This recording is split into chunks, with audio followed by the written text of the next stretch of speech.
Hi, I am Sudarshan, Digital Marketing and Website Consultant from VC Digital.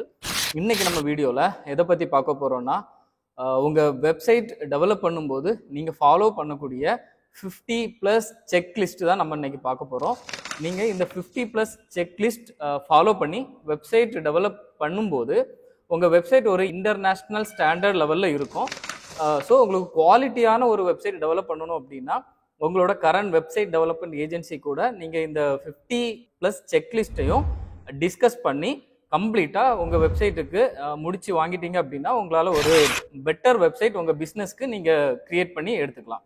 செக்லிஸ்ட்டில் number 1 வந்து preparation தான்.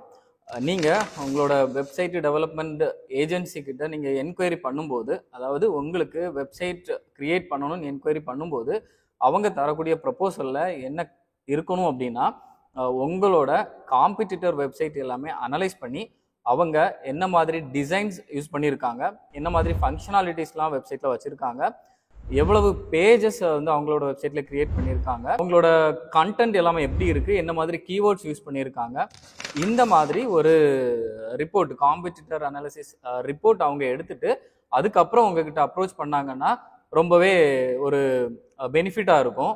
So இதை நீங்கள் ஸ்டார்டிங்லேயே பண்ணும்போது உங்களோட வெப்சைட் என்ன மாதிரி வரப்போகுதுங்கிற ஐடியாவும் உங்களுக்கு இருக்கும். செக்லிஸ்ட்டில் ரெண்டாவது நீங்கள் பார்த்துட்டிங்கன்னா ஒன்ஸ் உங்களுக்கு உங்களோட ஏஜென்சி கொடுக்கக்கூடிய கொட்டேஷன், அவங்க கொடுத்த சைட் மேப், அவங்க கொடுத்த ரிப்போர்ட் எல்லாமே உங்களுக்கு பிடிச்சிருக்கு, பெட்டராக இருக்குன்னு ஃபீல் பண்ணிங்கன்னா அடுத்தது ஒரு அக்ரிமெண்ட் மேக் பண்ண சொல்லுங்கள். ஸோ அந்த அக்ரிமெண்ட்டில் என்னெல்லாம் இருக்கணும்னா அவங்க எவ்வளவு வெப் பேஜஸ் உங்களுக்கு க்ரியேட் பண்ண போகிறாங்க, உங்கள் வெப்சைட்டுக்கு ஒரு டிசைன் என்ன மாதிரி டிசைனில் வந்து அவங்க வெப்சைட்டை டெவலப் பண்ண போகிறாங்க, அதுக்கப்புறமா அந்த வெப்சைட் டெவலப்மெண்ட் கம்ப்ளீட் கொட்டேஷன் எவ்வளவு அமௌண்ட்டுக்கு அவங்க வந்து உங்களுக்கு க்ரியேட் பண்ணி தரப்போகிறாங்க, அப்புறமா அதில் உங்களுக்கு சர்வர் இல்லை ஹோஸ்டிங் அவங்க ப்ரொவைட் பண்ணுறாங்க அப்படின்னா அதையும் மென்ஷன் பண்ணிக்கணும். முக்கியமாக உங்களோட லாகின் க்ரெடென்ஷியல், உங்களோட சர்வர் லாகின் க்ரெடென்ஷியல், வெப்சைட்டோட லாகின் க்ரெடென்ஷியல் எல்லாமே அவங்க தான் மேனேஜ் பண்ண போகிறாங்க அப்படிங்கிறதையும் உங்களோட வெப்சைட் டெவலப்மெண்ட் அக்ரிமெண்ட்டில் தெளிவாக எழுதி நீங்கள் அக்ரிமெண்ட் எல்லாம் சைன் ஆஃப் பண்ணதுக்கப்புறம் நீங்கள் வெப்சைட் ஸ்டார்ட் பண்ணிங்கன்னா உங்களுக்கு ஒரு பீஸ் ஆஃப் மைண்டு முதல்ல வந்துடும். ஸோ உங்களோட அந்த வெப்சைட் டெவலப்மெண்ட் ப்ராசஸ் முதல்ல நீங்கள் ஸ்டார்ட் பண்ணுறதே ரொம்ப ஈஸியாக ஸ்டார்ட் பண்ணலாம். அடுத்தது பார்த்தீங்கன்னா உங்களோட வெப்சைட்டுக்கு டிசைன் சூஸ் பண்ணுறது. நீங்கள் ஒரு ரியல் எஸ்டேட் பிஸ்னஸ் நீங்கள் ரன் பண்ணுறீங்கன்னா themeforest.net அப்படிங்கிற ஒரு வெப்சைட்டில் போயிட்டு ரியல் எஸ்டேட்டுங்கிற கீவேர்டை நீங்கள் வேர்ட்பிரஸ் கேட்டகரிக்கு கீழே சர்ச் பண்ணிங்கன்னா உங்களுக்கு ரியல் எஸ்டேட் ரிலேட்டட் டிசைன்ஸ் நிறைய கிடைக்கும். ஒரு 100க்கு மேலே உங்களுக்கு டிசைன் கிடைக்கும். இதில் உங்களுக்கு ரெலவெண்ட் உங்களோட பிஸ்னஸ்க்கு உங்களுக்கு உங்களோட கலர் டோன் உங்களுக்கு என்ன மாதிரி டிசைன் பிடிச்சிருக்கு அப்படிங்கிற ஒரு 5 to 10 டிசைன்ஸ் நீங்கள் சூஸ் பண்ணிக்கலாம். அதில் இருந்து ஒரு டிசைன் உங்களுக்கு ஃபைனலாக நீங்கள் உங்கள் வெப்சைட் டெவலப்மெண்ட் ஏஜென்சி கிட்ட நீங்கள் கொடுக்கலாம். இதுக்கு வேணால் நீங்கள் ஒரு 2 to 3 days கூட நீங்கள் எடுத்துக்கலாம் டிசைன் சூஸ் பண்ணுறதுக்கு. உங்களுக்கு இந்த ஒர்க்கு ரொம்ப கஷ்டமாக இருக்குது, டைம் இல்லை அப்படின்னா இந்த ஒர்க்கை உங்களோட வெப்சைட் டெவலப்மெண்ட் ஏஜென்சிக்கிட்டே நீங்கள் கொடுத்துக்கலாம். அவங்களே உங்களுக்கு பெட்டரான தீம் சூஸ் பண்ணி கொடுப்பாங்க.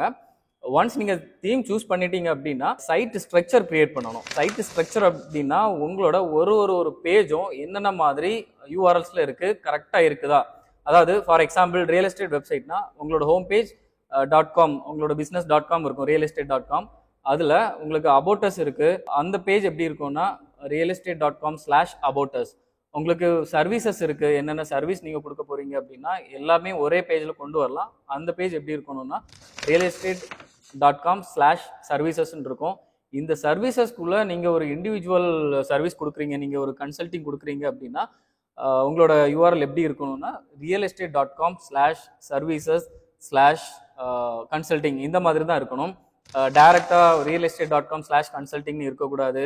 அந்த பேஜ் வந்து ஒரு ப்ராப்பராக இந்த மாதிரி முடியாமல் ஒரு நம்பர் வச்சோ ஒரு ரேண்டமான ஒரு அண்டர்ஸ்கோர் index.php/ இந்த மாதிரி எல்லாம் உங்களோட சைட் ஸ்ட்ரக்சர் பில்டு பண்ணக்கூடாது. ஸோ இந்த மாதிரி தப்பாக பில்டு பண்ணிங்கன்னா உங்களுக்கு கூகுள் ரேங்கிங் வந்து ரொம்ப ட்ராப் ஆகும், நினச்ச மாதிரி கிடைக்காது. ஸோ இந்த சைட் ஸ்ட்ரக்சர் நீங்கள் வந்து டிசைன் சூஸ் பண்ண உடனே நீங்கள் கம்ப்ளீட் பண்ணணும். நீங்கள் சைட் ஸ்ட்ரக்சர் ஒன்ஸ் நீங்கள் கம்ப்ளீட் பண்ணிட்டீங்க அப்படின்னா உங்களுக்கு பர்டிகுலர் பேஜ் ஏதாவது உங்களுக்கு கஸ்டமைஸ்டாக வேணும், அதாவது டிசைன் சூஸ் பண்ணிட்டீங்க, அதில் உங்களுக்கு மேக்ஸிமம் எல்லா பேஜுக்கும் டிசைன் இருக்கும். இல்லை உங்களுக்கு இல்லை எனக்கு இந்த ஒரு பேஜ் வந்து எனக்கு கஸ்டமைஸ்டு டிசைனாக இருக்கணும், ஸோ என்னோட காம்படிட்டர் வச்சுருக்காங்க, எனக்கு இந்த மாதிரியே டிசைன் வேணும், இந்த மாதிரி கான்செப்டில் வேணும் அப்படின்னா நீங்கள் கஸ்டமைஸ்டாக அதுக்கு ஒரு வயர் ஃப்ரேம் க்ரியேட் பண்ணி நீங்கள் ஒரு டிசைன் வந்து கஸ்டமைஸ்டாகவே பண்ணிக்கலாம். ஸோ உங்களுக்கு அந்த டிசைன் ஒரு தீம் வாங்குறீங்க, அதில் இருக்கிறதே நீங்கள் யூஸ் பண்ணலாம். கஸ்டமைஸ்டாகவும் உங்களுக்கு தேவைப்பட்டுச்சுன்னா நீங்கள் வந்து அடிஷ்னலாக ஆட் பண்ணிக்கலாம். இந்த ஸ்டெப் முடிஞ்சதுக்கப்புறம் உங்களோட வெப்சைட்டுக்கு என்னென்ன பாலிசிஸ் தேவைப்படுது.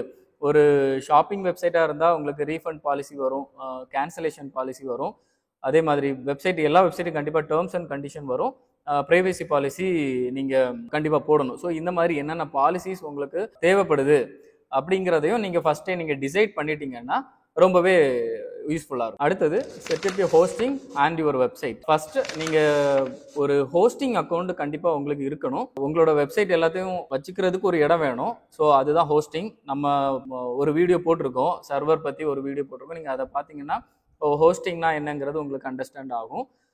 ஸோ நீங்கள் ஒரு ஹோஸ்டிங் அக்கௌண்ட் வச்சுருக்கீங்க அப்படின்னா அந்த க்ரெடென்ஷியல்ஸ் வந்து உங்களோட வெப்சைட் டெவலப்மெண்ட் ஏஜென்சிட்ட கொடுத்து அந்த ஹோஸ்டிங்கில் உங்களோட வெப்சைட்டை நீங்கள் இன்ஸ்டால் பண்ணி கேட்கலாம். சப்போஸ் உங்ககிட்ட ஹோஸ்டிங் இல்லைன்னா உங்களோட டெவலப்மெண்ட் ஏஜென்சிக்கிட்டே நீங்கள் ஹோஸ்டிங் சர்வீஸ் நீங்கள் வாங்கிக்கலாம்.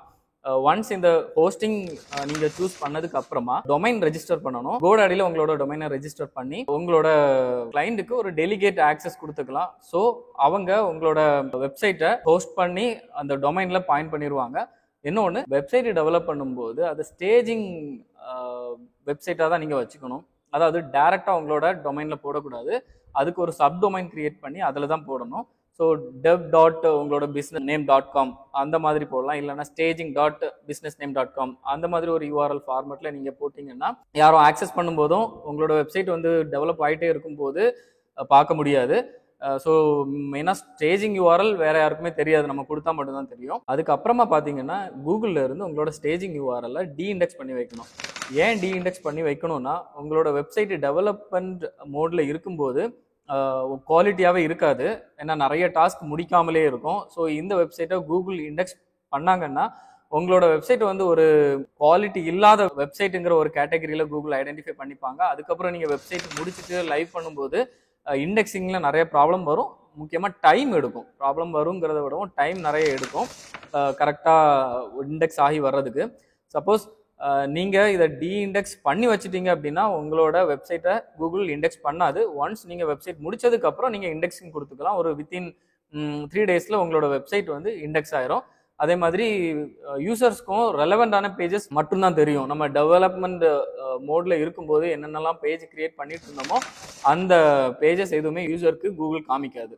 ஸோ இதுதான் கூகுளில் டீஇண்டெக்ஸ் பண்ணி வைக்கிறதுனால வரக்கூடிய பெனிஃபிட். ஒன்ஸ் நீங்கள் இதை முடிச்சிட்டிங்கன்னா நீங்கள் வேர்ட்ப்ரெஸ் இன்ஸ்டால் பண்ணிக்கலாம். உங்களோட ஹோஸ்டிங்கில் வேர்ட்ப்ரெஸ் இன்ஸ்டால் பண்ணிட்டீங்கன்னா வெப்சைட் URL நீங்கள் போட்டிங்கன்னா உங்களுக்கு வந்துடும். ஒரு பேசிக்காக உங்கள் வெப்சைட் டொமைன் வந்து வேற எங்கே ரீடைரக்ட் ஆகாமல் உங்களோட வெப்சைட்லேயே லேண்ட் ஆகும். ஆனால் வித்தவுட் எந்த ஒரு பேஜுமே இருக்காது. ஒன்ஸ் இதையும் முடிச்சிட்டிங்கன்னா நீங்கள் வந்து முக்கியமாக நீங்கள் பார்க்க வேண்டியது SSL சர்டிஃபிகேட். ஸோ உங்களோட வெப்சைட் ப்ரௌசரில் ஓப்பன் பண்ணும்போது நாட் செக்யூர்னு வரக்கூடாது. ஸோ அதுக்காக இந்த SSL சர்டிஃபிகேட் நீங்கள் GoDaddyல இல்லைனா ஏதாவது ஒரு ஹோஸ்டிங் சர்வீஸ் ப்ரொவைடர்கிட்ட நீங்கள் இந்த SSL சர்டிஃபிகேட் வாங்கிக்கலாம். வாங்கி இன்ஸ்டால் பண்ணிட்டீங்கன்னா உங்களுக்கு எப்போவுமே செக்யூர்னு காமிக்கும், நாட் செக்யூர்னு வராது யூசர்ஸ்க்கு. ஸோ இந்த SSL சர்டிஃபிகேட்டை நீங்கள் இன்ஸ்டால் பண்ணிட்டீங்கன்னா website setup and hosting setup நீங்கள் கம்ப்ளீட்டாக முடிச்சுக்கலாம். அடுத்தது பிஸ்னஸ் இமெயில் செட்டப். இப்போ பிஸ்னஸ் இமெயிலுக்கும் பர்சனல் இமெயிலுக்கும் ஃபர்ஸ்ட் உள்ள டிஃப்ரென்ஸ் சொல்லிடுறேன். இப்போ உங்களோட பிஸ்னஸ் நேம் @gmail.comங்கிறது உங்களோட பிஸ்னஸ் இமெயில் கிடையாது, அது ஒரு ஃப்ரீ ஜிமெயில். உங்களோட பிஸ்னஸ் நேம் எப்படி இருக்கும் அப்படின்னா contact@yourbusinessname.com அந்த மாதிரி இருக்கும், இல்லை support@yourbusinessname.com அந்த மாதிரி இருக்கும். ஸோ பிஸ்னஸ் இமெயில் உங்களோட பிஸ்னஸ்க்கு நீங்கள் யூஸ் பண்ணுறீங்கன்னா அது உங்களுக்கு கன்வர்ஷன் ரொம்ப அதிகமாக இருக்கும், ட்ரஸ்ட் நிறைய பில்ட் ஆகும். ஸோ ஒரு யூசர் உங்களோட வெப்சைட்டில் நீங்கள் ஜிமெயில் யூஸ் பண்ணியிருக்கீங்களா பிஸ்னஸ் இமெயில் யூஸ் பண்ணியிருக்கீங்களான்னு பார்க்கும்போது பிஸ்னஸ் இமெயில் நீங்கள் யூஸ் பண்ணியிருக்கிறது தெரிஞ்சதுன்னா அவங்களோட ட்ரஸ்ட் வந்து கொஞ்சம் இன்க்ரீஸ் ஆகும். நீங்கள் ப்ரொஃபஷனலாக அவங்க சர்வீஸை பண்ணிட்டு இருக்கீங்கிறது அவங்களோட மைண்டில் போயிடும். ஸோ பிஸ்னஸ் இமெயில் நீங்கள் யூஸ் பண்ணுறது பெட்டர். இந்த பிஸ்னஸ் இமெயில் நீங்கள் வந்து நிறைய சர்வீஸ் ப்ரொவைடர் ப்ரொவைட் பண்ணிட்டு இருக்காங்க. நீங்கள் ஜிமெயில் யூஸ் பண்ணி பழகிட்டீங்கன்னா நீங்கள் கூகுள் பிஸ்னஸ் இமெயில் யூஸ் பண்ணிக்கலாம். இல்லை நீங்கள் புதுசாக தான் நீங்கள் போகிறீங்க, உங்களுக்கு ஒரு டீம் இருக்குது, 10 பேர் 20 பேர் ஒர்க் பண்ணுவாங்க, க்ளவுட்லேயே எங்களுக்கு ஒர்க் பண்ண வேண்டிய வரும் அப்படின்னா நீங்கள் மைக்ரோசாஃப்ட்டில் நீங்கள் பிஸ்னஸ் இமெயில் சூஸ் பண்ணிக்கலாம். ரெண்டுமே ஆவரேஜாக 150 rupees per month per email வரும். மைக்ரோசாஃப்ட்டில் நீங்கள் சூஸ் பண்ணிங்கன்னா உங்களுக்கு ஒன் டிரைவ் நிறைய ஒரு 20 அப்ளிகேஷன்ஸ் உங்களுக்கு கூடவே வந்துடும் நீங்கள் பிஸ்னஸ் இமெயில் சூஸ் பண்ணும்போது. நெக்ஸ்ட் இந்த பிஸ்னஸ் இமெயில் செட்டப் பண்ணிவிட்டு கூகுளில் ஆர் மைக்ரோசாஃப்ட் இல்லை வேறு ஏதாவது சர்வீஸ் ப்ரொவைடர்லேயும் நீங்கள் இந்த பிஸ்னஸ் இமெயிலை வாங்கிக்கலாம். ஒன்ஸ் செட்டப் பண்ணிவிட்டு அதில் நீங்கள் SPF அண்ட் DKIM செட்டப் கண்டிப்பாக பண்ணணும். அது எதுக்குன்னா, நீங்கள் உங்கள் இமெயிலில் இருந்து உங்களோட கஸ்டமருக்கு ஒரு இமெயில் அனுப்புறீங்கன்னா அது உங்களோட கஸ்டமரோட ஸ்பேம் ஃபோல்டரில் போகாமல் இருக்கிறதுக்கு இந்த 2 டாஸ்க்கும் கண்டிப்பாக பண்ணணும். SPF ரெக்கார்ட் அண்ட் DKIM இந்த 2 செட்டப்பையும் நீங்கள் முடிச்சிட்டிங்கன்னா நீங்கள் அனுப்புகிற இமெயில் உங்களோட கஸ்டமருக்கு இன்பாக்ஸில் போய் ரிசீவ் ஆகும். Next website content. இந்த வெப்சைட் கண்டென்ட்டில் ஒரு 3 முக்கியமான டாஸ்க் வருது. ஃபர்ஸ்ட்டு நீங்கள் பேஜ் கன்ஃபார்ம் பண்ணிடுவீங்க, எவ்வளோ பேஜ் உங்களுக்கு வேணுங்கிறது. நெக்ஸ்ட் என்ன பண்ணணும்னா, அந்த பேஜஸ்க்கு கீவேர்டு ரிசர்ச் பண்ணணும். கீவேர்டு ரிசர்ச் பண்ணி நீங்கள் கீவேர்டு ஒரு பேஜுக்கும் ஒரு 3 to 5 கீவேர்ட்ஸ் நீங்கள் சூஸ் பண்ணிக்கலாம். ஒன்ஸ் இந்த கீவேர்டு ரிசர்ச் முடிஞ்ச உடனே நீங்கள் அதுக்கு meta title and meta description right பண்ணணும். ஸோ இதுதான் உங்களோட பேஜ் டைட்டில், பேஜ் டிஸ்கிரிப்ஷன் சொல்லுவாங்க. நீங்கள் கூகுளில் உங்களோட வெப்சைட் தெரியும் போது யூசருக்கு இந்த டைட்டிலும் இந்த டிஸ்கிரிப்ஷனும் தான் ஷோ ஆகும். ஸோ அது ரொம்பவே பெனிஃபிட். இது மஸ்ட், உங்கள் எல்லா பேஜுக்கும் இது வந்து ரொம்பவே மஸ்ட்டு. இல்லைனா கூகுள் ரேண்டமாக உங்கள் வெப்சைட்டில் இருக்கிற வெப்பேஜில் இருக்கிற ஏதாவது ஒரு கண்டென்ட் எடுத்துகிட்டு வரும். ஸோ இது 2வது டாஸ்க்கு. 3rd டாஸ்க் என்னன்னு பார்த்தீங்கன்னா, பேஜ் கண்டென்ட் ரைட்டிங். நம்ம சூஸ் பண்ணியிருக்கிற கீவேர்டுக்கு ரெலவெண்ட்டாக உங்களோட பேஜ் கண்டென்ட்டை ரைட் பண்ணணும். ஸோ ஓவர் ஆப்டிமைஸ் பண்ணிடக்கூடாது. நீங்கள் சிம்பிளாக இருந்தாலும் பரவாயில்ல, கரெக்டான ஒரு ரேஷியோவில் உங்கள் கீவேர்டை யூஸ் பண்ணி உங்களோட பேஜ் கண்டென்ட் நீங்கள் க்ரியேட் பண்ணிட்டீங்க அப்படின்னா, for example real estate agency இன் சென்னை இது ஒரு கீவேர்டு. ஸோ இந்த கீவேர்ட் போடும்போது உங்களோட வெப்சைட் கூகுளில் ஃபர்ஸ்ட்டில் வர்றதுக்கு சான்ஸ் வந்து ரொம்பவே அதிகம். டெவலப்மெண்ட் ப்ராசஸில் நம்ம அடுத்தது என்ன பார்க்க போகிறோம்னா, ஃபேவ் ஐக்கான். இந்த ஃபேவ் ஐக்கான் எதில் யூஸ் ஆகுதுன்னா, உங்களோட வெப்சைட் கூகுளில் சர்ச் பேஜில் தெரியும் போது லெஃப்ட் சைடு வந்து ஒரு ஐக்கான் இருக்கும். அந்த ஐக்கானில் உங்களோட லோகோவோட தெரிஞ்சதுன்னா அது ஒரு வேல்யூ அடடாக இருக்கும், நல்லாயிருக்கும். கிளிக் த்ரூ ரேட் ரொம்பவே அதிகமாக இருக்கும். இது வேறு எங்கெல்லாம் டிஸ்பிளே ஆகுதுன்னா, ப்ரௌசரில் நீங்கள் டெஸ்க்டாப் ப்ரௌசர்லேயும் சரி, ப்ரௌசரில் நீங்கள் உங்கள் வெப்சைட் ஓப்பன் பண்ணும்போது லெஃப்ட் ஹேண்ட் சைடு அந்த டேப்பில் உங்களோட ஐக்கான் வந்து ஒரு ரவுண்ட் சர்க்கிளாக வந்து தெரியும். அதே மாதிரி மொபைல்லையும் நீங்கள் ப்ரௌசரில் உங்களோட வெப்சைட் ஓப்பன் பண்ணும்போது டேப்பில் ரவுண்டாக ஒரு சர்க்கிள் ஆட்டு வந்து உங்களோட ஃபேவ் ஐக்கான் தெரியும். சப்போஸ் இதை கொடுக்கல அப்படின்னா அந்த இடத்துல உங்கள் லோகோ தெரியறதுக்கு பதிலாக ரேண்டமாக ஏதாவது தெரியலாம். அதாவது வேர்ட்பிரஸ் ஐக்கான் தெரியலாம், ஹோஸ்டிங்கர் ஐக்கான் தெரியலாம், இல்லை டிஃபால்ட்டாக ப்ரௌசரோட ஒரு குளோப் ஐக்கான் தெரியலாம். ஸோ இந்த ஐக்கான் தெரியும் போது ஒரு யூசருக்கு வந்து ஒரு ட்ரஸ்ட் பில்ட் ஆகும். ஸோ இது இருக்குது, நல்லா பண்ணுறாங்க, வெப்சைட் வந்து குவாலிட்டியாக தான் இருக்கும் அப்படிங்கிற ஒரு ட்ரஸ்ட் பில்ட் ஆகும்.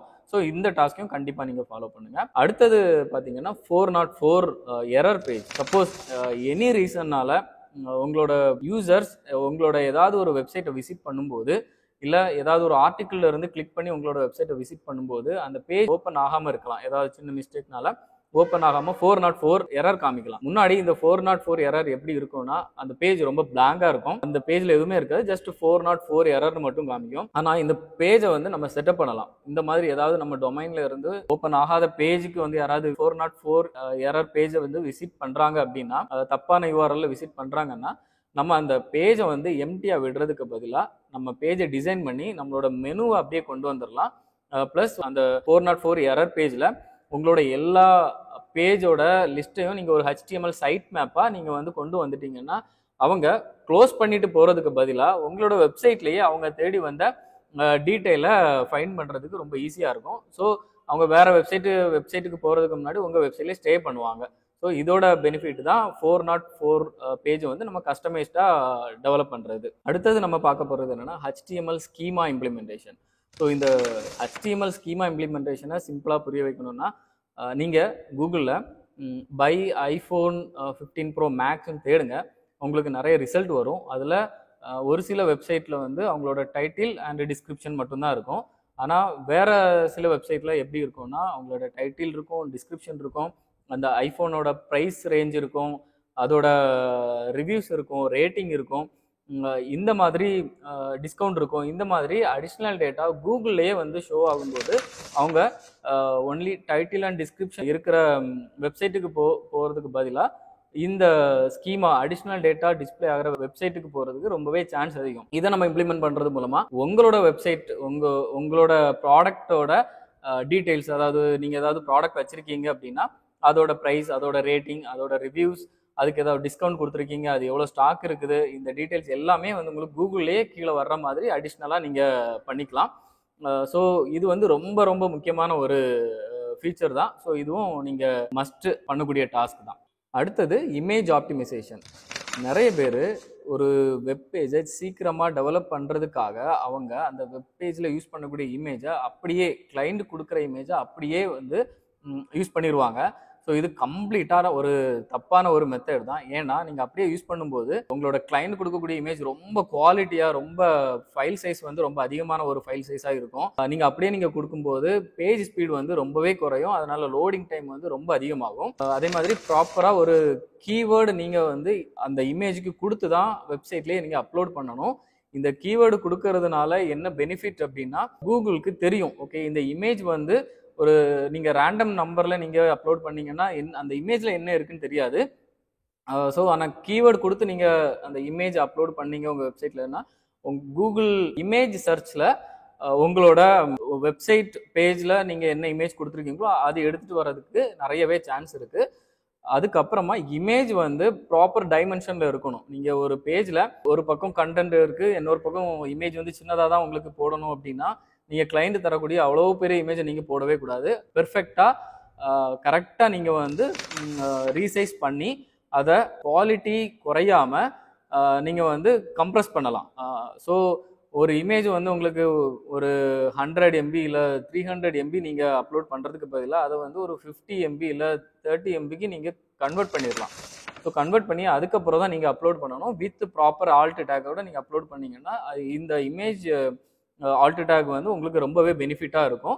ஸோ கூகுள் இமேஜ் சர்ச் ரிசல்ட்டில் உங்களோட இமேஜ் வரும், ப்ளஸ் உங்களோட வெப்சைட் வந்து கூகுளில் நார்மல் ரிசல்ட்டில் வரும்போதே கீழே வந்து இந்த பேஜில் என்னென்னலாம் இமேஜ் யூஸ் பண்ணியிருக்கீங்களோ அந்த இமேஜ் எல்லாமே உங்களுக்கு டிஸ்பிளே ஆகும். ஸோ இதனால் கிளிக் த்ரூ ரேட் ரொம்பவே அதிகமாக இருக்கும், நிறைய பேர் உங்கள் வெப்சைட்டுக்கு விசிட் பண்ணுவாங்க. அடுத்தது பிளாக் இன்டகிரேஷன். இப்போது நீங்கள் ஒரு தீம் வாங்கி நீங்கள் இன்ஸ்டால் பண்ணும்போது அதில் டிஃபால்ட்டாகவே நிறைய பிளாக்ஸ் இருக்கும். ஆனால் அந்த பிளாக்ஸ் எல்லாமே இர்ரெலவெண்ட்டாக இருக்கும், உங்கள் பிஸ்னஸ்க்கு ரெலவெண்ட்டாக இருக்காது.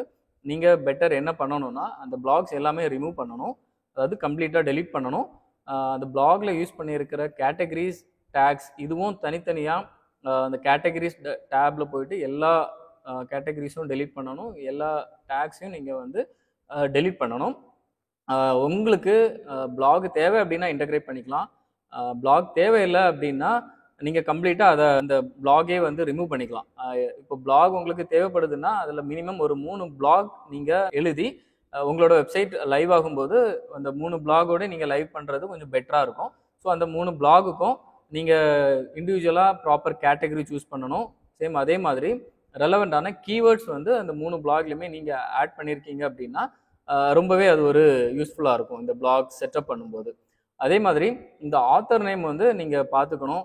ஒரு சில நேரம் டெவலப்மெண்ட் ஏஜென்சிஸ் வந்து ஆத்தர் நேம் வந்து அட்மின், டெவலப்பர் இந்த மாதிரி இருக்கும். ஸோ அப்படி இல்லாமல் உங்களோட கம்பெனி நேம் இருக்கிறது கொஞ்சம் பெட்டராக இருக்கும். இதுதான் ப்ராப்பரான ஒரு பிளாக் செட்டப் பண்ணக்கூடிய ஒரு வே. அடுத்தது contact form integration. First of all உங்களுக்கு எத்தனை கான்டாக்ட் ஃபார்ம் என்னென்ன பேஜில் வேணுங்கிறத நீங்கள் டிசைட் பண்ணணும். ஓவராலாக உங்களுக்கு என்கொயரிஸ் தான் உங்களுக்கு தேவைப்படும். ஸோ உங்களோட கஸ்டமருக்கு வந்து ஒரு கான்டாக்ட் ஃபார்ம் நீங்கள் வச்சுருப்பீங்க. அதே மாதிரி உங்களோட பேஜில் வந்து ஒரு கரியர்ஸ் பேஜ் இருக்குது அப்படின்னா ஒருத்தங்க ஒரு ஜாப் அப்ளை பண்ணுறாங்கன்னா கண்டிப்பாக அதுக்கு வேற ஒரு கான்டாக்ட் ஃபார்ம் தான் இருக்கணும். இந்த சேம் ஃபார்மில் அவங்களுக்கு அப்ளை பண்ணுறதுக்கு ஆப்ஷன் கொடுக்கக்கூடாது. ஸோ நீங்கள் கரியர்ஸ்க்கு ஒரு கான்டாக்ட் ஃபார்ம் நீங்கள் செட்டப் பண்ணும்போது அதில் அவங்களோட சிவி அப்லோட் பண்ணுற மாதிரி ஒரு நீங்கள் ஆப்ஷன் வச்சு நீங்கள் செட்டப் பண்ணலாம். இந்த மாதிரி உங்களுக்கு மல்டிபிள் நீடு இருக்கும். கான்டாக்ட் ஃபார்ம் ஒரு பிஸ்னஸ்க்கும் ஒரு தேவையான கான்டாக்ட் ஃபார்ம் இருக்கும். ஸோ உங்களுக்கு வெப்சைட்டுக்கு எத்தனை கான்டாக்ட் ஃபார்ம் வேணுங்கிறத ஃபர்ஸ்ட் டிசைட் பண்ணிக்கோங்க. ஒன்ஸ் டிசைட் பண்ணிட்டீங்கன்னா அந்த கான்டாக்ட் ஃபார்ம்ல இருந்து வரக்கூடிய லீட் என்கொயரிஸ் வந்து எந்த இமெயிலுக்கு ரிசீவ் ஆகணும். நீங்கள் எத்தனை இமெயிலுக்கு வேணாலும் நீங்கள் கொடுத்துக்கலாம். ஸோ ஆனால் இதை வந்து நீங்கள் டெவலப்மெண்ட் ஏஜென்சிட்ட கொடுத்துக்கோங்க. சப்போஸ் நீங்கள் இதை மறந்துட்டீங்க அப்படின்னா அவங்க வந்து ஏதாவது ஒரு அட்மின் இமெயில் இல்லை டெஸ்ட் இமெயிலாம் கொடுத்து ரெசிபியன்ட் இமெயிலாக கொடுக்கறதுக்கு சான்ஸ் இருக்குது. ஸோ இதை நீங்கள் கவனமாக பார்த்துக்கணும். அடுத்தது காண்டாக்ட் ஃபார்மில் பார்த்தீங்கன்னா முக்கியமாக நீங்கள் சப்போஸ் வந்து இந்த இமெயில் இன்டகிரேஷனில் ஏதாவது ப்ராப்ளம் ஆகுது உங்களுக்கு தெரியலை அப்படின்னாலும் பேக் எண்டில் ஒரு என்கொயரிஸும் வந்து ஆட்டோமேட்டிக்காக சேவ் ஆகிற மாதிரி நீங்கள் ஒரு ஆப்ஷன் வச்சுக்கணும். ஸோ நீங்கள் வந்து எப்போ வேணாலும் அதை ஒரு எக்ஸல் ஷீட் ஃபார்மேட்டில் நீங்கள் டவுன்லோட் பண்ணி எடுத்துக்கலாம். எந்த ஒரு டேட் ரேஞ்சுக்குனாலும் டவுன்லோட் பண்ணி எடுத்துக்கலாம். ஸோ இது வந்து ரொம்பவே ஒரு மஸ்ட் நீடட் ஒரு ஃபங்க்ஷனாலிட்டி தான். இது வந்து நான் ஒரு வேல்யூ ஆடட் தான். ஆனால் இது உங்களுக்கு ரொம்பவே ஒரு யூஸ்ஃபுல்லாக இருக்கும். இதையும் நீங்கள் உங்கள் டெவலப்மெண்ட் ஏஜென்சி கிட்ட பேசி கேட்டுக்கிறது ரொம்ப நல்லது. அடுத்தது சோஷியல் மீடியா இன்டகிரேஷன். ஸோ எல்லா வெப்சைட்லையுமே ஹெட்டரில் இல்லை ஃபூட்டரில் வந்து நீங்கள் உங்களோட சோஷியல் ஐகான்ஸ் யூஸ் பண்ணுறது ரொம்ப நல்லது. முக்கியமாக நீங்கள் ஒரு B2B பிஸ்னஸாக இருந்தால் ஃபஸ்ட் வந்து நீங்கள் லிங்க்டின் யூஸ் பண்ணிக்கலாம். அடுத்து யூடியூப் ஐகான், உங்களோட யூடியூப் சேனல் யூஸ் பண்ணிக்கலாம்.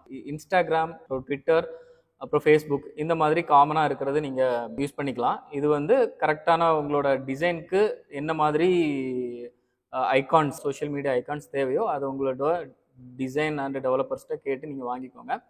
இது ஓவராக காமனாக எல்லா பேஜ்லேயும் வரும். நீங்கள் ஹெட்டர்லையோ இல்லை ஃபூட்டர்லையோ வைக்கும்போது காண்டாக்டர்ஸ் பேஜ்லேயும் நீங்கள் காண்டாக்ட் ஃபார்ம் கீழே நீங்கள் அதை யூஸ் பண்ணிக்கலாம். அடுத்தது முக்கியமான விஷயம், எவ்ரி பேஜுக்கு நீங்கள் சோஷியல் மீடியாவுக்குன்னு சொல்லிட்டு நீங்கள் வந்து இமேஜ் நீங்கள் அப்லோட் பண்ணணும்.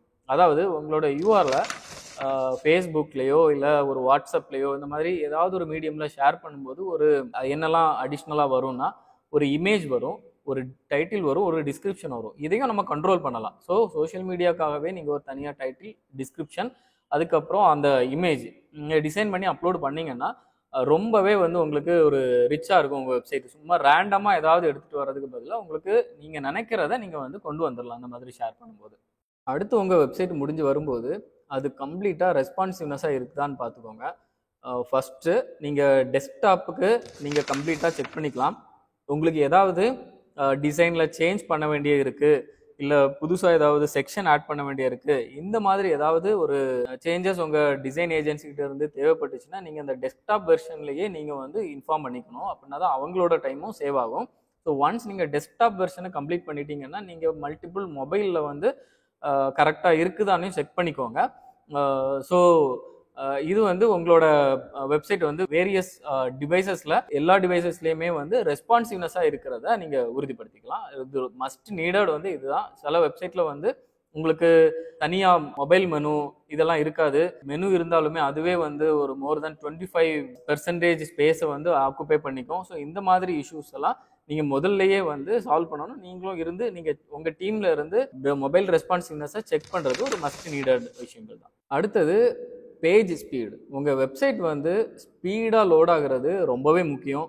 ஏன்னா ஒரு யூசர் கூகுளில் சர்ச் பண்ணும்போது இப்போ ரியல் எஸ்டேட் கம்பெனின்னு சென்னைன்னு சர்ச் பண்ணுவாங்க. சர்ச் பண்ணிவிட்டு உங்களோட ஒரு வெப்சைட்டை மட்டும் ஓப்பன் பண்ண மாட்டாங்க. ஒரு ரேண்டமாக ஒரு 3 to 5 வெப்சைட் ஓப்பன் பண்ணும்போது மற்ற வெப்சைட்டை விடவும் உங்கள் வெப்சைட் வந்து ஸ்பீடு வந்து ஸ்லோவாக இருந்து ஓப்பன் ஆகிறதுக்கு டைம் எடுத்துச்சுன்னா அவங்க க்ளோஸ் பண்ணிடுவாங்க. ஸோ ஸ்பீடாக இருக்கிறதையும் நீங்கள் என்ஷூர் பண்ணிக்கோங்க. அதுக்கு கூகுளில் ஒரு டூல் இருக்குது, நான் டிஸ்கிரிப்ஷனில் ஷேர் பண்ணுறேன். அந்த டூலில் போயிட்டு உங்கள் வெப்சைட் URL நீங்கள் போட்டிங்கன்னா செக் பண்ணலாம். ஆவரேஜாக உங்களுக்கு ஒரு 85க்கு மேலே எல்லா பேஜுமே ஸ்பீடாக இருந்துச்சுன்னா அது வந்து ரொம்பவே நல்லது தான். ஆனால் ஒரு 60க்கு கீழே இருந்துச்சுன்னா நீங்கள் உங்கள் வெப்சைட் டெவலப்மெண்ட் ஏஜென்சிட்ட ஸ்பீடு இன்க்ரீஸ் பண்ணி கேட்டுக்கோங்க. ஸோ அது அவங்களோட ரெஸ்பான்சிபிலிட்டி தான். ஆனால் இது எல்லாமே நீங்கள் ஸ்டார்ட் பண்ணுறதுக்கு முன்னாடியே அக்ரி பண்ணிக்கணும். ஏன்னா நிறைய வெப்சைட் டெவலப்மெண்ட் ஏஜென்சிஸ் வந்து பேஜ் ஸ்பீடுக்கு வந்து அக்ரி பண்ணியிருக்க மாட்டாங்க. ஸோ நீங்கள் ஸ்டார்ட் பண்ணுறதுக்கு முன்னாடி இந்த கொஸ்டின்ஸ்லாம் உங்களோட ஏஜென்சிட்ட கேட்டுக்கிறது ரொம்ப நல்லது. அடுத்தது SEO இம்ப்ளிமெண்டேஷன். இப்போ SEO இம்ப்ளிமெண்டேஷனில் யோஸ்ட் SEOன்னு ஒரு பிளகின் இருக்குது. ஃப்ரீ பிளகின் தான். உங்களுக்கு பெய்டு வேணும்னா கொஞ்சம் பெரிய வெப்சைட்டாக இருந்தால் அவங்க கண்டென்ட் நிறைய மேனேஜ் பண்ணுறாங்க, பிளாக் நிறைய மேனேஜ் பண்ணுறாங்கன்னா நீங்கள் பெய்டு வெர்ஷன் கண்டிப்பாக அதில் எடுக்கலாம். ரொம்ப யூஸ்ஃபுல் தான். ஸோ நீங்கள் ஒரு ஸ்மால் பிஸ்னஸ் ஓனராக இருந்தால் உங்களுக்கு ஃப்ரீ வெர்ஷனே ரொம்ப பெர்ஃபெக்டாக இருக்கும். ஸோ அந்த பிளகின் நீங்கள் இன்ஸ்டால் பண்ணி அதை ஆப்டிமைஸ் பண்ணணும். ஸோ அதில் இருந்தே நீங்கள் ஒரு பேஜுக்கும் மெட்டா டைட்டில், மெட்டா டிஸ்கிரிப்ஷன், இந்த சோஷியல் மீடியாவில் என்ன மாதிரி இமேஜ் உங்களுக்கு தேவைப்படும், இல்லை எந்த மாதிரி டைட்டில், டிஸ்கிரிப்ஷன் வந்து சோஷியல் மீடியாவில் உங்கள் வெப்சைட்டை ஷேர் பண்ணும்போது வரணும். அப்புறமா உங்களோட சைட் மேப்பையும் கண்ட்ரோல் பண்ணிக்கலாம். நீங்கள் ஒரு தீம் வாங்கும்போது அதில் தேவையில்லாத நிறைய செக்ஷன்ஸ் வரும். உங்களுக்கு மெயினாக தேவைப்படக்கூடியது உங்களோட பேஜஸ் உங்களோட பிளாக் போஸ்ட், பிளாகோட கேட்டகரிஸ், அந்த டேக்ஸ், இந்த 4 சைட் மேப் தான் உங்களுக்கு தேவைப்படும். வேற எல்லாத்தையும் நீங்கள் டிசேபிள் பண்ணிக்கலாம். அதுக்கப்புறமா உங்களோட சோஷியல் மீடியா ஐகான்ஸையும் நீங்கள் அதில் லிஸ்ட் பண்ணிக்கலாம், ஆட் பண்ணிக்கலாம். ஸோ இந்த மாதிரி ஆட் பண்ணும்போது உங்களோட பிஸ்னஸ் நேமை டைப் பண்ணி யாராவது கூகுளில் தேடினாங்கன்னா ரைட் ஹேண்ட் சைடு ஒரு பேனல் வரும், ரிசல்ட்டு உங்களோட கூகுள் மேப் எல்லாமே வரும். அதில் உங்களோட சோஷியல் ஐக்கானே எடுத்துகிட்டு வரும். ஸோ இந்த மாதிரி ஒரு யூசேஜுக்கு நீங்கள் யோஸ்ட் எஸ்இஓ பிளகினை நீங்கள் இன்ஸ்டால் பண்ணிக்கலாம். ஸோ சைட் மேப்பை நீங்கள் வந்து ப்ராப்பராக செட்டப் பண்ணுறது ரொம்ப முக்கியம். ஏன்னா இந்த சைட் மேப்பை தான் கூகுள் நம்ம வெப்சைட்டை இண்டெக்ஸ் பண்ணோன்னா ஃபஸ்ட்டு பார்க்குறது இந்த சைட் மேப் தான். இந்த சைட் மேப்பை பார்த்துட்டு உங்களோட வெப்சைட்டில் எவ்வளோ பேஜஸ் இருக்குங்கிறத ரொம்ப ஈஸியாக அது வந்து கூகுள் இண்டெக்ஸ் பண்ணிடும். ஸோ இது ரொம்ப முக்கியமான ஒரு டாஸ்க். அடுத்தது வெப்சைட்டு லான்ச் பண்ணும்போது நம்ம என்னென்ன டாஸ்க் எல்லாம் கண்டிப்பாக பண்ணணுங்கிறத பார்க்கலாம். ஃபர்ஸ்ட் வந்து கூகுள் ரீகேப்சா நம்ம பண்ணணும், கூகுள் டேக் மேனேஜர் செட்டப் பண்ணணும், கூகுள் சர்ச் கன்சோல் பண்ணணும், கூகுள் அனாலிட்டிக்ஸ் நீங்கள் வந்து செட்டப் பண்ணிக்கணும், அதுக்கப்புறமா robot.txt ஃபைல் செட்டப் பண்ணிக்கணும். ஸோ இது ஒன்று என்னங்கிறத நான் சொல்கிறேன். இப்போ கூகுள் ரீகேப்சானா என்னென்னா, நீங்கள் இந்த கூகுள் ரீகேப்சாவை வெப்சைட்டில் இன்ஸ்டால் பண்ணிட்டீங்க அப்படின்னா ஒன்ஸ் உங்கள் வெப்சைட் லைவ் ஆனதுக்கப்புறம் நிறைய மால்வேர் அட்டாக்ஸ் வரும். மால்வேர் அட்டாக் மீன்ஸ் உங்கள் காண்டாக்ட் ஃபார்மில் ஸ்பேம் என்கொயரிஸ் ரிசீவ் பண்ணுறதுக்கு நிறையவே சான்ஸ் இருக்குது. ஸோ இந்த ரீகேப்சா நீங்கள் இன்ஸ்டால் பண்ணிட்டீங்கன்னா இந்த மாதிரி ஸ்பேம் என்கொயரிஸ் வரதுக்கு உண்டான வாய்ப்பு வந்து 90% கம்மியாயிரும். சொல்லப்போனால் 100% கூட கம்மியாகும். ஸோ மற்ற நீங்கள் செக்யூரிட்டியில் வந்து நீங்கள் தெளிவாக இருந்தீங்கன்னா உங்களுக்கு 100% ரெலவெண்ட் என்கொயரி மட்டும்தான் வரும். ஸோ கூகுள் ரீகேப்சாங்கிறது ஒரு மஸ்ட் நீடட் ஒரு டாஸ்க் தான். அடுத்தது கூகுள் டேக் மேனேஜர். இந்த டேக் மேனேஜர் இன்ஸ்டால் பண்ணுறது மூலமாக நீங்கள் நிறைய கோட்ஸ், அதாவது கூகுள் அனாலிட்டிக்ஸ் கோடு, இப்போ ஃபேஸ்புக் பிக்சல் கோடு, இப்போ லிங்க்டின்ல இருக்கிற அட்வர்டைஸ்மெண்ட் நம்ம கிரியேட் பண்ணும்போது கோடு தருவாங்க. ஸோ அதை இன்ஸ்டால் பண்ணுறது.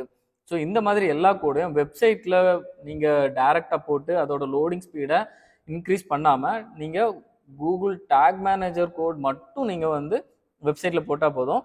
வேற எல்லா கோடும் நீங்கள் டேக் மேனேஜர்லேயே நீங்கள் வந்து இம்ப்ளிமெண்ட் பண்ணிக்கலாம். ஸோ இந்த மாதிரி பண்ணும்போது உங்களுக்கு வெப்சைட் வந்து ரொம்ப ஸ்பீடாகவே லோட் ஆகும்.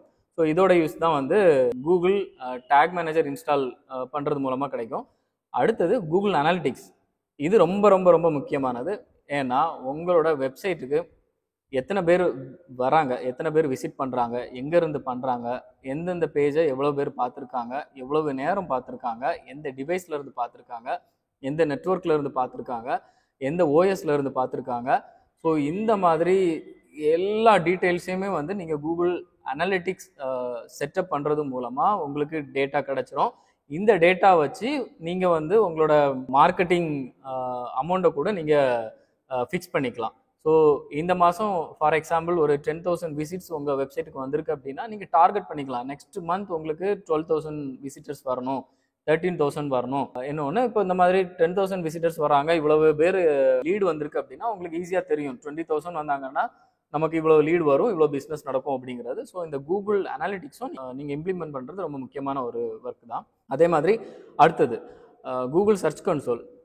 நம்ம வெப்சைட்டை கூகுள் சர்ச் கன்சோல் மூலமாக மட்டும்தான் நம்ம கூகுள் கிட்ட டைரெக்டாக பேச முடியும். சப்போஸ் நம்ம வெப்சைட்டில் ஏதாவது மால்வேர் இஷ்யூஸ் இருக்குது, இல்லை நம்ம எஸ்இஓ பண்ணும்போது நிறைய இர்ரெலவென்ட் பேக்லிங்ஸ் நம்ம பண்ணிட்டோம், அதனால் நம்ம வெப்சைட் வந்து மேனுவல் ஆக்ஷன் எடுத்துட்டாங்க, நம்ம வெப்சைட்டை போட்டாலும் கூகுளில் வராது. இன்னொன்று, இந்த மாதிரி விஷயங்கள் எல்லாமே நம்ம கூகுள் கூட கம்யூனிகேட் பண்ணுறதுக்கு ஒரே ஒரு டூல் வந்து இந்த கூகுள் வெப்மாஸ்டர் டூல். அதாவது இப்போ சர்ச் கன்சோல்னு மாற்றிட்டாங்க, ஒரு 2 years பேக்கே சர்ச் கன்சோல்னு மாற்றிட்டாங்க, கூகுள் சர்ச் கன்சோல். நீங்கள் இதை இம்ப்ளிமெண்ட் பண்ணிவிட்டு உங்களுக்கு புதுசாக ஒரு பேஜ் கிரியேட் பண்ணுறீங்க, இல்லை பேஜை வந்து எஸ்இஓ ஆப்டிமைஸ் பண்ணுறீங்க அப்படின்னா நீங்கள் அந்த பேஜை காப்பி பண்ணி கூகுளில் கொடுத்து நீங்கள் இண்டெக்ஸ் பண்ணிக்கலாம். அதே மாதிரி உங்கள் வெப்சைட் மொத்தம் எத்தனை தடவை கூகுளில் இம்ப்ரெஷன்ஸ் வந்திருக்கு, அதாவது இப்போது ரியல் எஸ்டேட் இன் சென்னைன்னு போடுறீங்க, உங்கள் வெப்சைட் 10வது பேஜில் வருது, ஆனாலும் அது ஒரு இம்ப்ரெஷனாக கவுண்ட் பண்ணும். ஸோ நம்ம வெப்சைட்டோட வளர்ச்சி நம்ம பார்த்துக்கலாம். நீங்கள் எஸ்இஓ ஸ்டார்ட் பண்ணியிருக்கீங்க, டே 1ல் உங்களுக்கு டெய்லி 100 இம்ப்ரெஷன்ஸ் தான் இருக்குது அப்படின்னா நீங்கள் ஒரு 3 months இல்லை 4 months போகும்போது டெய்லி வந்து உங்களுக்கு 1000 இம்ப்ரெஷன்ஸாக மாறி இருக்கும். ஸோ உங்களுக்கு ரேங்கிங்கில் ஃபஸ்ட்டு வரலை அப்படின்னாலுமே உங்களோட கண்டென்ட் எல்லாமே கூகுளில் இண்டெக்ஸ் ஆகிட்டு இருக்குங்கிறத நீங்கள் உறுதிப்படுத்திக்கலாம். இதே மாதிரி நிறைய ஆப்ஷன்ஸ் இருக்குது. நான் ஃப்யூச்சரில் ஒரு டூல் பற்றி ரொம்ப தெளிவாகவே நான் வந்து போடுறேன். இப்போ இந்த 50 செக்லிஸ்ட்டில் இது ரொம்பவே ஒரு முக்கியமான ஒரு டாஸ்க் தான். ஸோ இதையும் நீங்கள் முடிச்சு வாங்கிருங்க. ஸோ ஒன்ஸ் இதெல்லாம் முடிச்சிட்டிங்க அப்படின்னா robot.txt ஒரு ஃபைல் இருக்குது. இந்த ஃபைல் செட்டப்பையும் முடிச்சு வாங்கிருங்க. ஏன்னா நான் ஏற்கனவே சொன்ன மாதிரி கூகுள் வந்து எந்த ஃபைலை ஃபஸ்ட்டு தேடும் அப்படின்னா சைட் மேப்பை ஃபைலை வந்து தேடி உள்ளே இருக்க பேஜை வந்து இண்டெக்ஸ் பண்ணும் அப்படின்னு சொல்லியிருந்தேன். ஸோ இந்த சைட் மேப்பை வந்து நீங்கள் robot.txt ஃபைலில் நீங்கள் வச்சுட்டீங்க அப்படின்னா ஆக்சுவலாக கூகுள் ஃபஸ்ட்டு போகிற ஃபைல் வந்து robot.txt ஃபைல் தான். பேஜஸ்க்கு தான் நான் சைட் மேப் சொல்லியிருந்தேன். ஸோ இந்த robot.txt ஃபைலுக்கு வந்து கூகுள் விசிட் பண்ணோம்.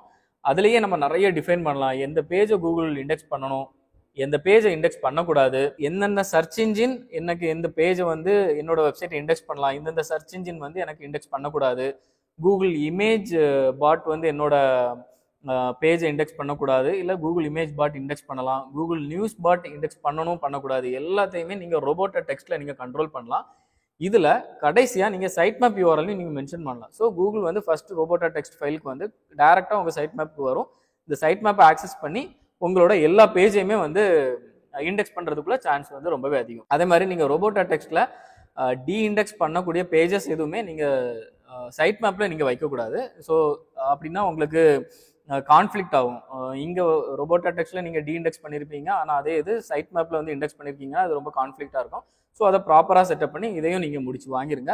இது நீங்கள் லைவ் பண்ணுறதுக்கும் முன்னாடி நீங்கள் வெப்சைட் ஒன்ஸ் லைவ் பண்ணி கூகுளுக்கு இண்டெக்ஸ் பண்ணிட்டீங்க அப்படின்னா இந்த பண்ணும்போது இந்த ஒர்க் எல்லாமே உங்களுக்கு வந்து நீங்கள் முடிச்சு வாங்கியிருக்கணும் கண்டிப்பாக. அடுத்தது ரொம்ப முக்கியமான பார்ட் ஆஃப்டர் லான்ச். ஸோ உங்கள் வெப்சைட்டை லான்ச் பண்ணிட்டீங்கன்னா நீங்கள் நிறைய ஒர்க்கு ரொம்ப நீட்டாக இருக்காங்கிறத என்ஷூர் பண்ணிக்கணும். ஒன்ஸ் உங்கள் வெப்சைட் லான்ச் ஆகிருச்சு அப்படின்னா ஆல்ரெடி உங்களோட பேஜில் நிறைய யூஆர்எல்ஸ் ஸ்டேஜிங் யூஆர்எல்ஸ் யூஸ் பண்ணியிருப்பீங்க. உங்களோட இமேஜஸ் எல்லாமே ஸ்டேஜிங் யூஆர்எல்ஸில் இருந்து தான் எடுத்துகிட்டு வந்திருக்கோம்.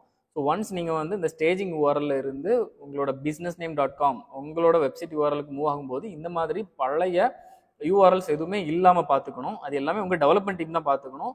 ஆனால் நீங்கள் இந்த டாஸ்க்கை நீங்கள் செக் பண்ணிக்கோங்க. இதில் ஏதாவது இஷ்யூ இருந்துச்சுன்னா அவங்க தான் ரெஸ்பான்சிபிலிட்டி. ஸோ எல்லா ஸ்டேஜிங் யூஆர்எல்லையும் அவங்க ரீப்ளேஸ் பண்ணி ப்ராப்பரான டைரெக்டாக உங்களோட வெப்சைட்டில் ஓப்பன் ஆகிற மாதிரி இருக்கணும். எதுவுமே வந்து நாட் ஃபவுண்ட் வரக்கூடாது. இது முக்கியமானது.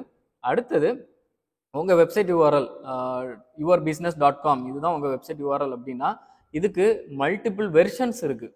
அதாவது yourbusiness.comனு இருக்கும், www.yourbusiness.comனு இருக்கும், yourbusiness.com/index.phpன்னு இருக்கும். இந்த மாதிரி மல்டிபிள் வெர்ஷன்ஸ் இருக்கும். ஆனால் நீங்கள் இதில் ஒரே ஒரு வெர்ஷன் தான் நீங்கள் சூஸ் பண்ணணும். அதுதான் கூகுளுக்கு பெட்டர். ஏன்னா 3 வெர்ஷன் இருக்குன்னா கூகுள் கன்ஃபியூஸ் ஆகும். இது எல்லாத்தையுமே 3 பேஜஸாக கன்சிடர் பண்ணும். அப்போது உங்களோட கண்டென்ட்டுக்கு வந்து வேல்யூ கம்மியாகும். கண்டிப்பாக பேஜ் கண்டென்ட்டுக்கு வேல்யூ கம்மியாகும். ஸோ இப்போது நீங்கள் www.yourwebsite.com நீங்கள் சூஸ் பண்ணிட்டீங்க அப்படின்னா அடுத்த 2 வெர்ஷனையும் யாராவது ஆக்சஸ் பண்ணும்போது கூகுள் கண்டிப்பாக ஆக்சஸ் பண்ணும்போது அது ஆட்டோமேட்டிக்காக ரீடைரக்ட் ஆகி உங்களோட டிசைர்டு வெர்ஷன்ஸ் www வெர்ஷன் தான் உங்களுக்கு பிடிச்சிருக்குன்னா நீங்கள் செட் பண்ணலாம். ஸோ www வெர்ஷனுக்கு வரும். சப்போஸ் உங்களுக்கு இல்லை எனக்கு www வேண்டாம், எனக்கு நார்மலாக yourwebsite.com yourbusiness.comங்கிறதே போதும் அப்படின்னா இந்த www போட்டாலும் ரீடைரக்ட் ஆகி அந்த வெர்ஷனுக்கு போகும். ஆனால் நீங்கள் கண்டிப்பாக ஒரு வெர்ஷன் நீங்கள் வந்து சூஸ் பண்ணி அதை ப்ராப்பராக ஒர்க் பண்ணணும். ஸோ இந்த டாஸ்க்கும் உங்கள் டெவலப்மெண்ட் டீமே முடிச்சு தந்துருவாங்க. ஒன்ஸ் இந்த யூஆர்எல் செட்டப் நீங்கள் முடிச்சிட்டீங்க அப்படின்னா உங்கள் வெப்சைட்டில் நிறைய பிளகின்ஸ் நிறைய தீம்ஸ் நம்ம இன்ஸ்டால் பண்ணும்போது நிறைய அன்வான்ட் பிளகின்ஸ், அது தேவையில்லாத பிளகின்ஸ் இருக்கலாம், தேவையில்லாத பேஜஸ் இருக்கலாம். அதே மாதிரி பிளாக்ஸ், நான் ஆல்ரெடி பிளாக் செட்டப்ஸில் சொல்லியிருக்கேன், தேவையில்லாத பிளாக்ஸ் இருக்கலாம், கேட்டகரி இருக்கலாம். இது எல்லாத்தையும் நீங்கள் கம்ப்ளீட்டாக ரிமூவ் பண்ணணும். ரிமூவ் பண்ணாதான் கூகுளுக்கு வந்து உங்கள் வெப்சைட் வந்து நீட்டாக உங்களோட வெப்சைட்டில் நீங்கள் என்ன சொல்ல வரீங்களோ அது ப்ராப்பராக அண்டர்ஸ்டாண்ட் ஆகும். ஸோ உங்கள் வெப்சைட்டுக்கு ரேங்கிங் வந்து ரொம்ப குயிக்காக உங்களுக்கு கிடைக்கிறதுக்கு வாய்ப்பு இருக்குது. ஆஃப்டர் லான்ச்சில் அடுத்தது முக்கியமானது இண்டெக்ஸிங்.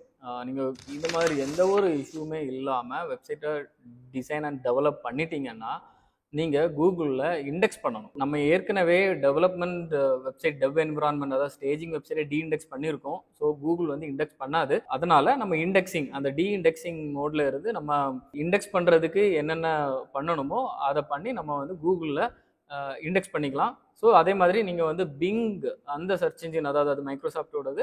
ஸோ நீங்கள் கூகுள்லேயும் இண்டெக்ஸிங் நீங்கள் அலோவ் பண்ணிக்கலாம், பிங்லேயும் நீங்கள் அலோவ் பண்ணிக்கலாம். இது ரொம்ப முக்கியமானது. ஏன்னா டெவலப் பண்ணிடுவாங்க, பிஸ்னஸ் ஓனருக்கு வெப்சைட் கிடச்சிரும், ஆனால் கூகுளில் வரவே வராது, டெய்லி கேட்டுகிட்டே இருப்பாங்க. ஸோ இந்த விஷயம் வந்து ரொம்ப முக்கியமானது தான். இந்த கூகுளில் வந்து நீங்கள் இண்டெக்ஸிங் ஆப்ஷன் எனேபிள் பண்ணி விட்டீங்கன்னா கூகுளில் வந்துடும். ஒன்ஸ் நீங்கள் லான்ச் பண்ணிட்டீங்க அப்படின்னா உங்களோட வெப்சைட் வந்து மால்வேர் அட்டாக்கை தாங்குற மாதிரி இருக்கணும். அதுக்காக ஒரு பிளகின் இன்ஸ்டால் பண்ணணும். ஸோ நிறைய பிளகின்ஸ் இருக்குது. ஜெட் பேக் இருக்குது, சுக்குரி இருக்குது, அடுத்தது வேர்ட்ஃபன்ஸ் இருக்குது. இந்த மாதிரி நிறைய பிளகின்ஸ் இருக்குது. நீங்கள் உங்களோட வெப்சைட் டெவலப்மெண்ட் ஏஜென்சி எதை ப்ரிஃபர் பண்ணுறாங்களோ அந்த மாதிரி ஒரு பிளகின் நீங்கள் இன்ஸ்டால் பண்ணிட்டீங்கன்னா உங்கள் வெப்சைட் வந்து ஹேக் ஆகிறதுலேருந்து ப்ரிவென்ட் பண்ணும். ஸோ இதையும் நீங்கள் மஸ்ட் நீடடாக பண்ணுங்கள். இல்லைன்னா நீங்கள் வெப்சைட்டு டெவலப் பண்ணதுக்கப்புறம் உங்கள் வெப்சைட் ஹேக் ஆகிறதுக்கு நிறையவே சான்ஸ் இருக்குது. ஏன்னா ஹேக்கிங் வந்து டெய்லி நடந்துகிட்டே தான் இருக்கும். ஸோ உங்கள் வெப்சைட்டை நம்மளோட வெப்சைட்டை பாதுகாக்கிறது நம்ம கையில் தான் இருக்குது. ஸோ இந்த கொஸ்டின் கேளுங்க. ஸோ இந்த மாதிரி பிளகின் நம்ம இன்ஸ்டால் பண்ணியிருக்கோமா நீங்கள் உங்கள் டெவலப்மெண்ட் ஏஜென்சிட்டே கேளுங்க. அவங்க கரெக்டாக அதுக்கு ஆன்சர் பண்ணுவாங்க. எந்த பிளகின் இன்ஸ்டால் பண்ணியிருக்கோம் அப்படிங்கிறதே அவங்க உங்களுக்கு இன்ஃபார்ம் பண்ணுவாங்க. ஸோ இதையும் நீங்கள் கம்ப்ளீட் பண்ணி அடுத்தது முக்கியமான விஷயங்களான உங்களோட வெப்சைட் நேம், உங்கள் வெப்சைட்டோட டிஸ்கிரிப்ஷன், உங்கள் வெப்சைட்டோட ஃபேவ் ஐக்கான், உங்கள் வெப்சைட் லோகோ, உங்கள் வெப்சைட்டு கரெக்டான டைம் ஜோன் அப்டேட் பண்ணியிருக்கிறது, இந்த மாதிரி ரொம்ப முக்கியமான விஷயங்கள்லாம் கரெக்டாக அப்டேட் ஆகியிருக்கான்னு பாருங்கள். ஒரு சில வெப்சைட்லாம் டெவலப் பண்ணியிருப்பாங்க, ஆனாலுமே அதில் நீங்கள் போனீங்க அப்படின்னா உங்களுக்கு டேப்பில் என்ன காமிக்கணும், ஜஸ்ட் அனதர் வேர்ட்பிரஸ்ன்னு காமிக்கும்.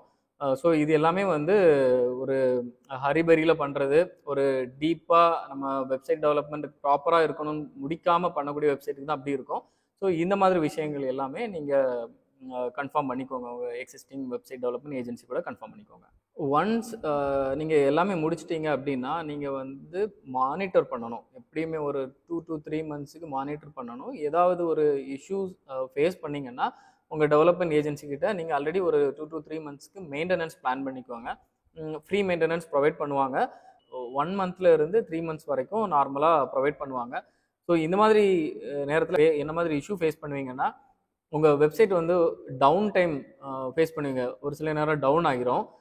ஸோ அந்த டைமில் போயிட்டு அவங்கக்கிட்ட நம்ம ரிக்வெஸ்ட் பண்ணும்போது அதுக்கு அடிஷ்னலாக காஸ்ட் கேட்காத மாதிரி பார்த்துக்கோங்க. ஸோ நீங்கள் 3 months மெயின்டெனன்ஸ் பிளான் பண்ணிக்கோங்க. ஸோ இந்த மாதிரி டவுன் டைம் உங்களுக்கு எப்போ ஆகுதுன்னு தெரியல அப்படின்னா uptimerobot.comனு ஒரு வெப்சைட் இருக்குது.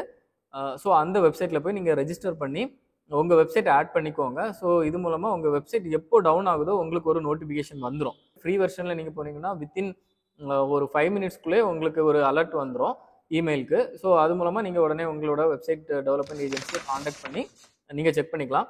இப்போ நாங்கள் எங்களோட கிளைண்ட்ஸுக்கு பெய்டு வெர்ஷன்ஸ் யூஸ் பண்ணுறோம். ஸோ இது வந்து வித்தின் 1 minute எங்களுக்கு கிடச்சிரும். ஸோ 1 minute ஏதாவது ஒரு எங்களோட கிளைண்டோட வெப்சைட் டவுன் ஆயிடுச்சுன்னா நாங்கள் உடனே அதுக்குள்ளே ஆக்ஷன் எடுத்து அந்த வெப்சைட்டை திரும்பவும் லைவ்க்கு கொண்டு வந்துடுவோம். அதே மாதிரி இந்த வெப்சைட்டை நீங்கள் கூகுள் சர்ச் கன்சோல் மூலமாக மானிட்டர் பண்ணிக்கலாம்.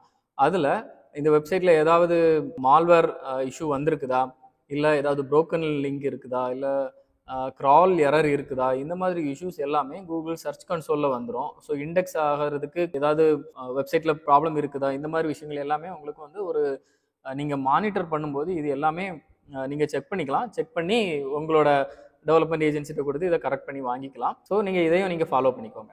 அடுத்தது ஃபைனலாக உங்களுக்கு இந்த ஹோஸ்டிங் வந்து நீங்கள் மெயின்டெனன்ஸ் பண்ணணும். என்னோட வெப்சைட்டு நீங்கள் வந்து மெயின்டெனன்ஸ் கண்டிப்பாக ஒரு அட்லீஸ்ட் ஒரு 3 monthsக்கு ஒரு வாட்டியாவது நீங்கள் பண்ணணும். ஏன் அப்படின்னா உங்களுக்கு வேர்ட்பிரஸ் எப்போவுமே உங்களுக்கு அப்டேட் கொடுத்துட்டு இருப்பாங்க. ஸோ இந்த வேர்ட்பிரஸ் அப்டேட் கொடுக்கும்போது நீங்கள் பிளகின்ஸ் அப்டேட் பண்ணணும். தீம் அப்டேட்ஸ் கொடுக்கும்போது நீங்கள் தீம்ஸ் அப்டேட் பண்ணணும். ஸோ இந்த மாதிரி எல்லாத்தையும் நம்ம எப்போவுமே அப் டு டேட்டாக வைக்கும்போது நம்மளோட வெப்சைட் வந்து செக்யூராக இருக்கும், ரொம்ப குவாலிட்டியாக இருக்கும். இந்த டவுன் டைம் இஷ்யூ எதுவுமே வராது. ஸோ உங்களுக்கு எப்போவுமே பீஸ் ஆஃப் மைண்ட்லேயே இருக்கலாம். அதே மாதிரி ஒன்ஸ் உங்கள் வெப்சைட்டை முடிச்சிட்டிங்க அப்படின்னா ஒரு பேக்கப், உங்களோட டேட்டா பேஸையும் உங்களோட வெப்சைட்டையும் ஒரு பேக்கப் கண்டிப்பாக உங்களுக்கு வாங்கிடுங்க. வாங்கி நீங்கள் க்ளவுடில் இல்லைனா உங்களோட சிஸ்டமில் நீங்கள் சேவ் பண்ணி வச்சுக்கோங்க. ஏன்னா எனி டைம் ஏதாவது ஒரு ப்ராப்ளம், உங்களோட ஏஜென்சி கூட ப்ராப்ளம் இருக்கலாம், இல்லை அவங்க ஏதாவது டவுன் பண்ணி வைக்கலாம், இல்லை வெப்சைட்டு வந்து ஹேக் ஆகி மொத்தமாக கிராஷ் ஆகலாம். இந்த மாதிரி ஒரு சிச்சுவேஷனில் நீங்கள் அந்த ஃபைலை யூஸ் பண்ணி ஜஸ்ட் ஒரு 30 minutesலேயே உங்களோட வெப்சைட்டை திரும்ப லைவ்க்கு கொண்டு வந்துடலாம். ஸோ அதை கிளியராக நீங்கள் பண்ணிக்கோங்க. அதே மாதிரி செக்யூரிட்டியும் நீங்கள் வந்து ரொம்ப கிளியராக ஃபாலோ பண்ணணும். அந்த பிளகின் எல்லாமே வந்து ப்ராப்பராக அப்டேட் ஆகிருக்குதா, இல்லை பிளகின் வந்து லோ குவாலிட்டி பிளகின் போடக்கூடாது. ஸோ அந்த பிளகினும் நம்ம இன்ஸ்டால் பண்ணியிருக்கிறது குவாலிட்டி பிளகின்ஸா, இந்த மாதிரிலாம் நீங்கள் ஆடிட் பண்ணிக்கோங்க. ஒன்ஸ் எல்லாமே முடிஞ்சதுக்கப்புறம் நீங்கள் ஒரு எஸ்இஓ ஆடிட்டு நீங்கள் பண்ணுங்கள். நிறைய ஃப்ரீ எஸ்இஓ ஆடிட் டூல் இருக்குது. ஸோ இந்த எஸ்இஓ ஆடிட் நீங்கள் பண்ணும்போது உங்களுக்கு என்னென்ன பிரச்சனைகள் வெப்சைட்டில் இருக்குங்கிறதும் உங்களுக்கு டீட்டெயில்டாக உங்களுக்கு வந்துடும். ஸோ நான் கிட்டத்தட்ட ஒரு 50லேருந்து ஒரு 70 செக்லிஸ்ட் நான் சொல்லியிருக்கேன்.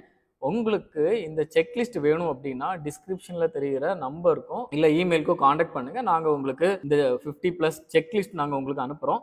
இது எல்லாமே நான் சொன்னது வெப்சைட் ஸ்க்ராட்ச்ல இருந்து டெவலப் பண்ணக்கூடிய ப்ராசஸ் தான். உங்களுக்கு ஏற்கனவே ஒரு வெப்சைட் வச்சிருக்கீங்க, ஆனால் அதை நீங்கள் வந்து மைக்ரேட் பண்ண உங்களுக்கு வேற வெப்சைட்டை நீங்கள் மாற்ற போறீங்க அப்படின்னா இதுக்கு வேற ஒரு அடிஷ்னலாக கொஞ்சம் ஒரு 10 பாயிண்ட்ஸ் இருக்குது. நீங்கள் அதை கண்டிப்பாக ஃபாலோ பண்ணணும். இந்த வீடியோ உங்களுக்கு ரொம்ப யூஸ்ஃபுல்லாக இருந்திருக்கும்னு நினைக்கிறேன். உங்களுக்கு கரெக்டான வெப்சைட் டெவலப்மெண்ட் ஏஜென்சி கிடைக்கல அப்படின்னா நீங்கள் எங்களை காண்டாக்ட் பண்ணுங்கள். டிஸ்கிரிப்ஷனில் கொடுத்துருக்கிற ஃபோன் நம்பர் அண்ட் இமெயிலுக்கு நீங்கள் காண்டாக்ட் பண்ணால் போதும். எங்களோட பிஸ்னஸ் அனலிஸ்ட் உங்களோட ரிக்வயர்மெண்ட்ஸை கேட்டு உங்களுக்கு அவங்க உங்களோட காம்படிட்டர்ஸ் எல்லாமே ரிசர்ச் பண்ணி கண்டென்ட் எவ்வளோ பேஜ் வேணும், சைட் ஸ்ட்ரக்சர் எல்லாமே, டிசைன் எல்லாமே நாங்களே டிசைட் பண்ணிடுவோம். ஸோ கிளைண்ட்டுக்கு வந்து டைம் நிறைய சேவ் ஆகும். நாங்கள் மோர் தென் 200 வெப்சைட் டெவலப் பண்ணியிருக்கிறோம். அதில் நான் உங்களுக்கு ஸ்மால் வெப்சைட்ஸ், மீடியம் வெப்சைட்ஸ், அதுக்கப்புறம் ப்ரீமியம் வெப்சைட்ஸ், இந்த மாதிரி ஒரு கேட்டகரியில் ஒரு 5 வெப்சைட் யூஆர்எல் எங்களோட கிளைண்ட் யூஆர்எல் வந்து நான் உங்களுக்கு டிஸ்கிரிப்ஷனில் போடுறேன். ஸோ நீங்கள் அந்த வெப்சைட்டை செக் பண்ணிக்கலாம். வெப்சைட்டோட குவாலிட்டியை நீங்கள் செக் பண்ணிவிட்டு ஏதாவது உங்களுக்கு வெப்சைட் டெவலப்மெண்ட் நீட் இருந்துச்சுன்னா எங்கள் டீமை காண்டாக்ட் பண்ணுங்கள். நாங்கள் உங்களுக்கு குவாலிட்டியாக ப்ரீமியம் டிசைனில் உங்களுக்கு டெவலப் பண்ணி கொடுப்போம்.